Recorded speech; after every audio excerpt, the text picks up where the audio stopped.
tidak benar. Peristiwa Al-Ifk adalah tentang sebuah peristiwa di balik turunnya Al-Quran, Surat An-Nur, ayat 11-26. Tiba saatnya Nabi Muhammad dan pasukannya melancarkan ghazwah, yaitu serangan militer yang dipimpin oleh Nabi sendiri. Untuk menutupi biaya hidupnya, ia harus melakukan ini beberapa kali dalam setahun. Merupakan kebiasaan bagi Nabi Muhammad untuk membawa salah satu istrinya bersamanya. Kali ini, dia memilih Aisyah untuk menemaninya dalam penyerangan terhadap suku Bani Al-Mustalik.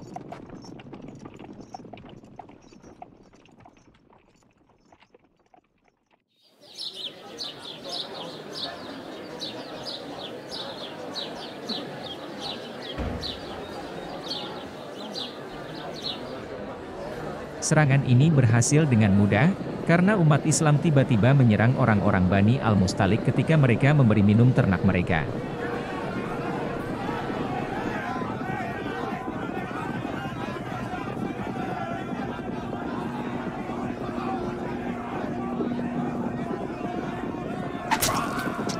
Sebagian besar pria dibunuh,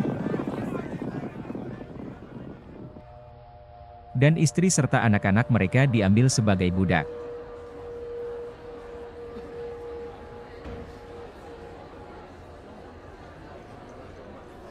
Di antara para tawanan itu adalah Juwairiyah, istri cantik kepala suku Bani Mustalik, bernama Musafi bin Safwan. Orang-orang Muslim membunuhnya dalam serangan itu.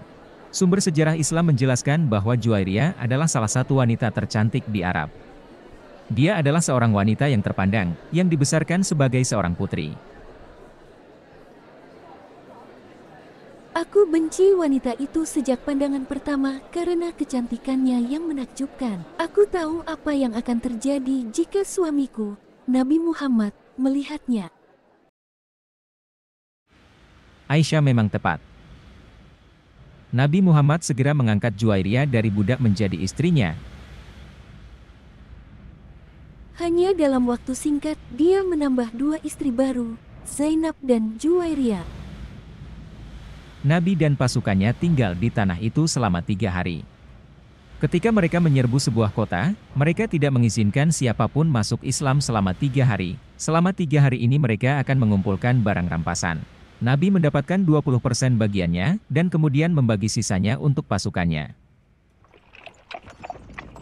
Setelah 3 hari, Nabi Muhammad dan pasukan Muslim pergi untuk kembali ke Madinah.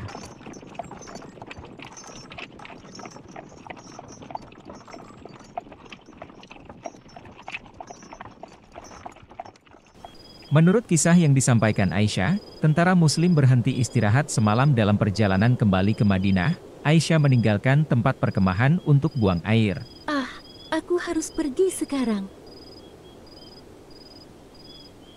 Kepulangannya ke tenda jadi tertunda karena dia kehilangan kalungnya.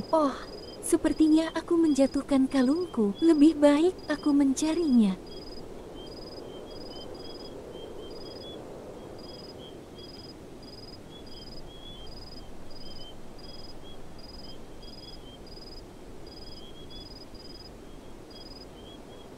Ketika dia kembali ke tendanya, dia menemukan tempat itu sudah kosong.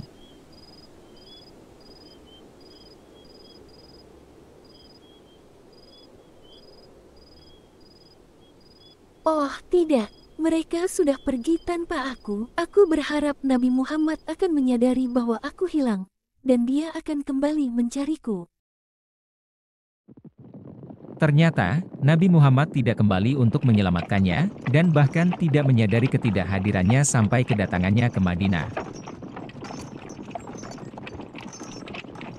Mungkin dia terlalu sibuk dengan Juwairiyah, istri barunya, yang cantik dan muda.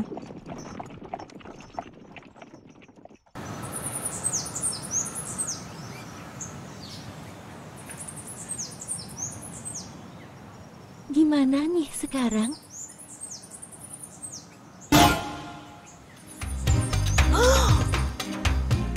Untunglah, Safwan bin Al-Mu'attal, tentara barisan belakang pasukan Nabi, tiba di sana.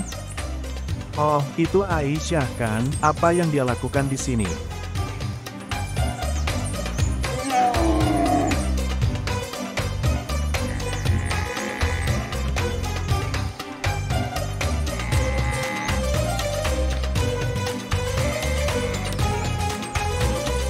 Safwan bin Al-Mu'attal menawari Aisyah tunggangan untanya.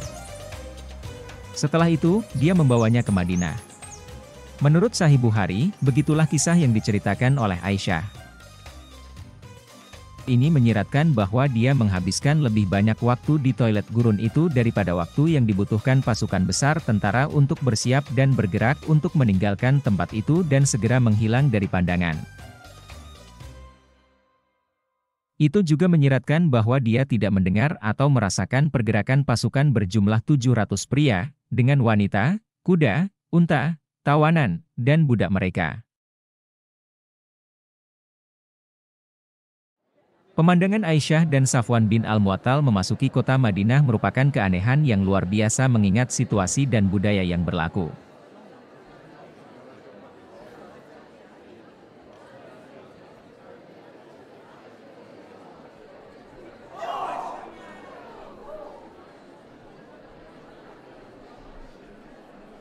Insiden itu membuat orang-orang membicarakannya meskipun pasangan itu membantah melakukan kesalahan.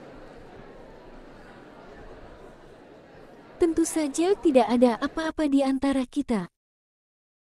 Allah adalah saksi kami. Menurut Abdullah bin Ubay bin Salul, pemimpin suku Al-Hazraj, Aisyah melakukan perzinahan. Nabi mengatakan bahwa setiap kali seorang pria dan seorang wanita berduaan saja, setan ada di situ sebagai makhluk yang ketiga. Saya dan teman-teman saya Hasan bin Thabit, Mistah bin Utanta, dan Hamnah binti Jahash melihat apa yang terjadi antara Aisyah dan Safwan bin Al-Mu'attal. Mereka melakukan zina. Itu adalah tuduhan yang sangat serius, karena hukuman Islam untuk zina adalah rajam atau dilempari batu sampai mati. Setelah sampai di Madinah, Aisyah sakit dan tinggal di rumah orang tuanya. Aku sakit dan tidak tahu tentang kabar buruk tentang diriku. Rasulullah tidak memperlakukan aku sebaik biasanya ketika aku sakit. Nabi Muhammad juga merasa curiga jika Aisyah berzinah. Karena itu beliau tidak begitu sering mengunjungi Aisyah. Ini sangat mengganggu pikiranku. Istri kesayanganku dituduh berzina dengan begitu banyak saksi.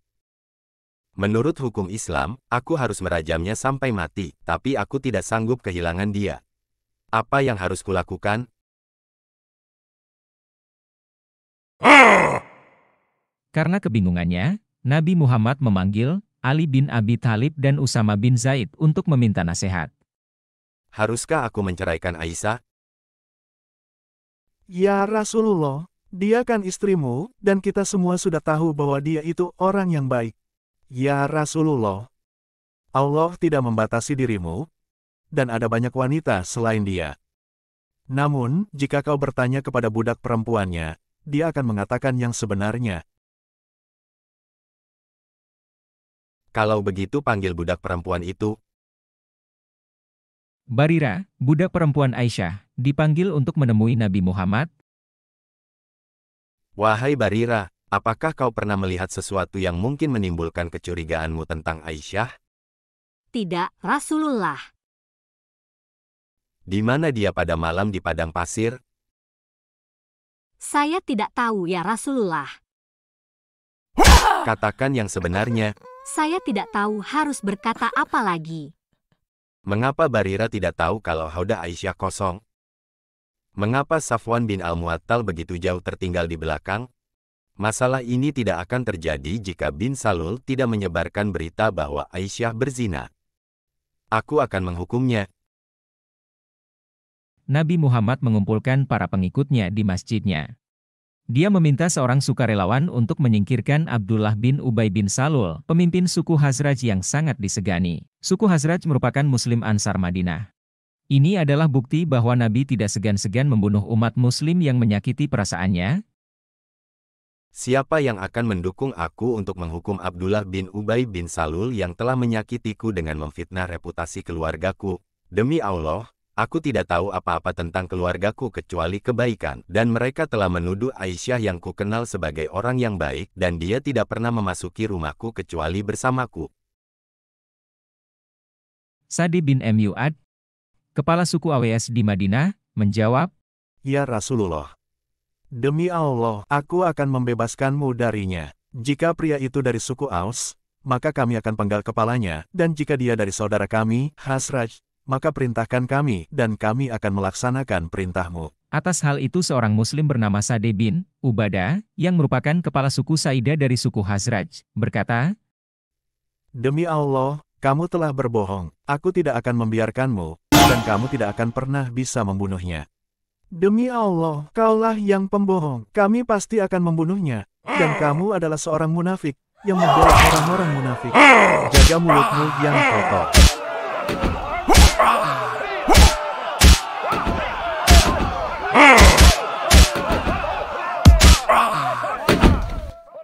Hentikan pertempuran. Hai, aku bilang berhenti, oke? Setelah itu, Nabi Muhammad meninggalkan masjid. Muhajirun muslim ini ingin menyebarkan kekacauan di kotaku. Kami tak akan membiarkan mereka menyakiti pemimpin kami. Petik terbalik, Abdullah bin Ubay bin Salul. Gak usah, ya. Warga Madinah mengharapkan kasus Aisyah segera diselesaikan karena mereka percaya Nabi Muhammad memiliki hubungan langsung dengan Allah yang Maha Tahu. Wahyu ilahi diharapkan segera datang tetapi hal itu tidak kunjung terjadi. Mengapa Allah tidak menyampaikan beberapa pesan ilahi untuk menjernihkan semuanya? Ya, sudah hampir sebulan, tapi kami tidak mendengar apa-apa dari Allah dan Rasul-Nya. Kurangnya wahyu ditafsirkan sebagai tanda bahwa Aisyah bersalah dan memicu kecurigaan tentang kesetiaannya. Nabi Muhammad sendiri pasti curiga juga, karena itulah dia mengabaikan Aisyah yang sakit dan menumpang di rumah orang tuanya selama hampir sebulan. Aku harus menunggu untuk melihat apakah Aisyah hamil atau tidak. Bagaimana jika aku mengungkapkan sebuah ayat untuk membebaskannya? Hanya untuk mengetahui kemudian bahwa dia benar-benar mengandung bayinya Safwan, itu akan menjadi mimpi buruk bagiku, bukan? Yang melegakan bagi Nabi Muhammad, Aisyah mendapatkan haid dan kehamilannya tidaklah terjadi, begitu juga kemungkinan nama istri kesayangannya dipermalukan.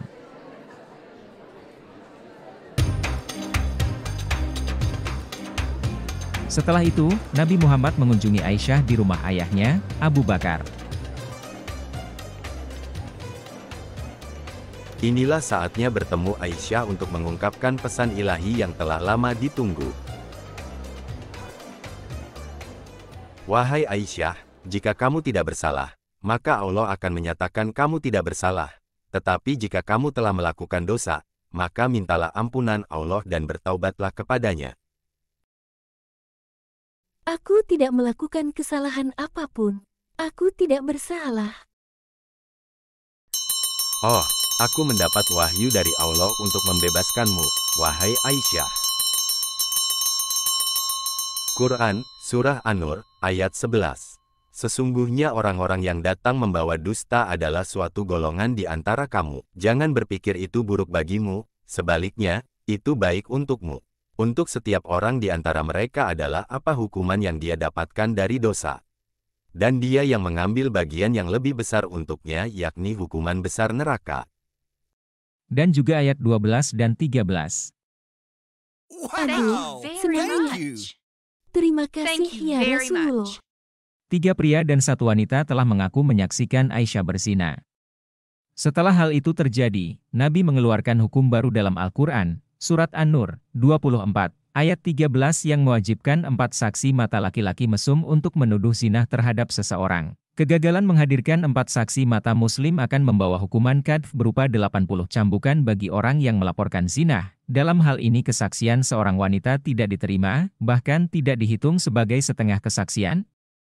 Itulah sebabnya Nabi Muhammad memerintahkan umat Islam untuk menghukum Hasan bin Thabit, Mistah bin Uthanah, dan Hamnah binti Jahash dengan masing-masing 80 cambukan, karena melaporkan tuduhan zina. Muhammad tidak berani menyebut namaku di Quran, Surah An-Nur, ayat 11, karena dia tahu pengaruh besarku di antara orang-orang Khazraj. Dia bahkan tidak berani memberiku hukuman 80 cambukan itu. Persyaratan 4 saksi mata muslim untuk membuktikan zina hampir mustahil dipenuhi. Memang itulah niat Nabi Muhammad. Dia tidak tahan kehilangan istri kesayangannya. Mungkin tidak demikian halnya jika itu terjadi pada istri-istrinya yang lain, khususnya Sauda atau Salama. Nabi Muhammad mengetahui bahwa Aisyah belum sepenuhnya selamat, karena ada hukuman rajam untuk zina dalam Al-Quran. Dia tahu bahwa Aisyah memiliki beberapa musuh dan orang-orang itu mungkin akan menggunakan ayat itu untuk mendakwanya kembali di masa depan. Itulah sebabnya ketika orang meminta Nabi untuk menulis sebuah ayat Al-Quran tentang hukuman rajam, Nabi menolak. Hadits ini menjelaskan bahwa Umar bin Al-Khattab datang kepada Nabi Muhammad untuk memintanya menuliskan ayat rajam untuknya. Nabi menolaknya dengan mengatakan dia tidak bisa melakukannya sekarang. Aisyah masih memiliki salinan Al-Quran ayat rajam, tetapi ayat itu tidak ditemukan di Al-Quran saat ini. Kok bisa tidak ada? Ayat rajam dan menyusui orang dewasa 10 kali diturunkan, dan kertas berisi ayat-ayat itu ada di bawah bantalku. Ketika Rasulullah meninggal, kami disibukkan dengan kematiannya, dan seekor kambing masuk kamarku dan memakannya. Sungguh aneh bahwa hewan sebesar itu dapat memasuki kamar Aisyah tanpa diketahui, lalu pergi ke bawah bantal untuk menemukan kertas yang tepat untuk dimakan. Dan Aisyah mengetahui semua ini dengan pasti. Ada kemungkinan Aisyah menghancurkan ayat rajam untuk melindungi dirinya. Setelah Nabi Muhammad wafat, dia kehilangan pelindungnya yang kuat. Dia mungkin tahu bahwa musuh-musuhnya mungkin akan menggunakan ayat rajam untuk mengadilinya ulang dan menentukan dia bersalah. Oleh karena itu, dia mungkin menghilangkan ayat rajam itu sendiri. Begitulah, teman-teman. Terima kasih telah menonton. Tolong jangan lupa untuk mendukung Nabi asli, agar dia dapat menghasilkan lebih banyak cerita tentang diriku dan Nabi kesayangan kalian.